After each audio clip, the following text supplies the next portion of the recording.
intercultural dialogue.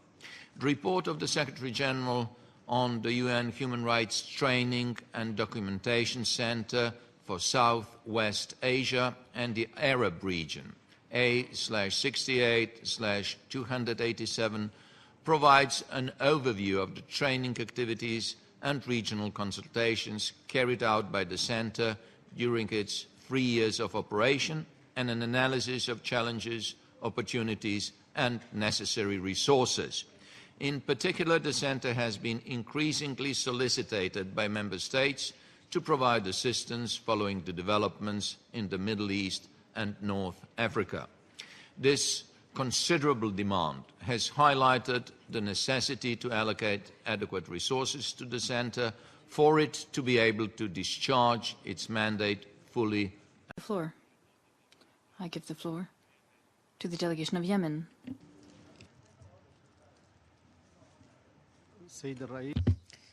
Mr. Chair, I would like at the outset to thank Mr. Ivan Semyonovich, the Assistant Secretary General, for his opening statement and for the relentless efforts in the field of human rights.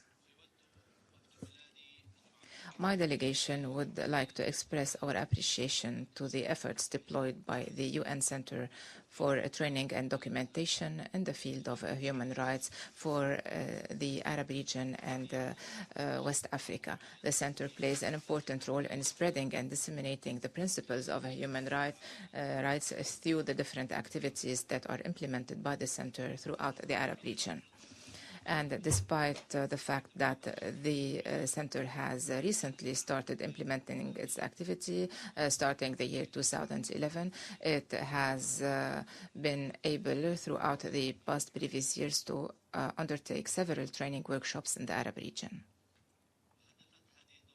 Those training workshops aimed at promoting the principles and values of human rights, be it in the governmental institutions or in the civil society organizations. I seized the opportunity to name the training workshops for reinforcing the capabilities of the Arab diplomats, which were held in Jordan in December 2012 and in Kuwait in June 2013. And which brought together representatives of the Yemeni government as well. Mr. Chair, allow me to convey our thanks and appreciation to Dr. Al-Abeid Ahmed Al-Abeid, the director of the Center. We thank him for continuously collaborating with the Yemeni government through the organization of training seminars and workshops in Sana'a, the last of which was the first training program for Yemeni diplomats, which was organized by the Center in collaboration with the Ministry of Foreign Affairs between the 11th and the 14th of May 2013. 26 Yemeni diplomats participated in this workshop, and we hope that this collaboration will go on between the Center and the Ministry of Foreign Affairs, and it will culminate in organizing yearly training programs.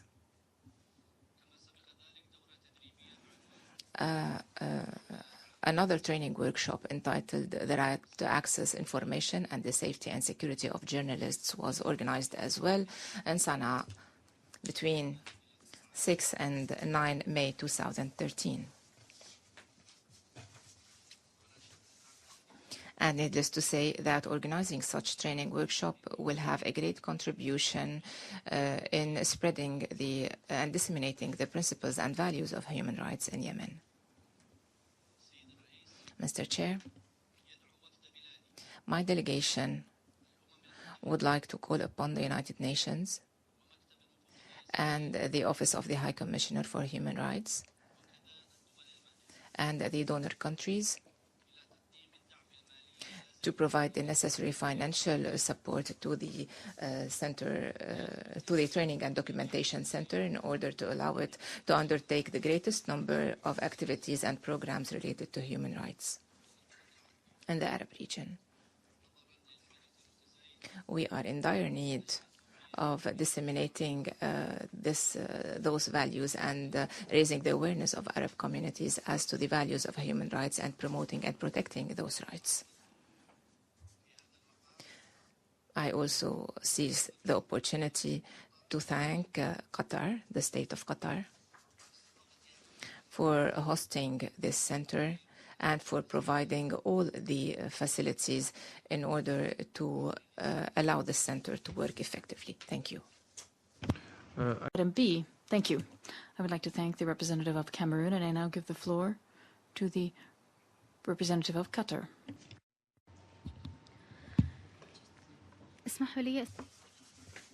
Allow me, Mr. Chair, to thank Mr. Simonovic, the Assistant Secretary General for Human Rights, for his statement.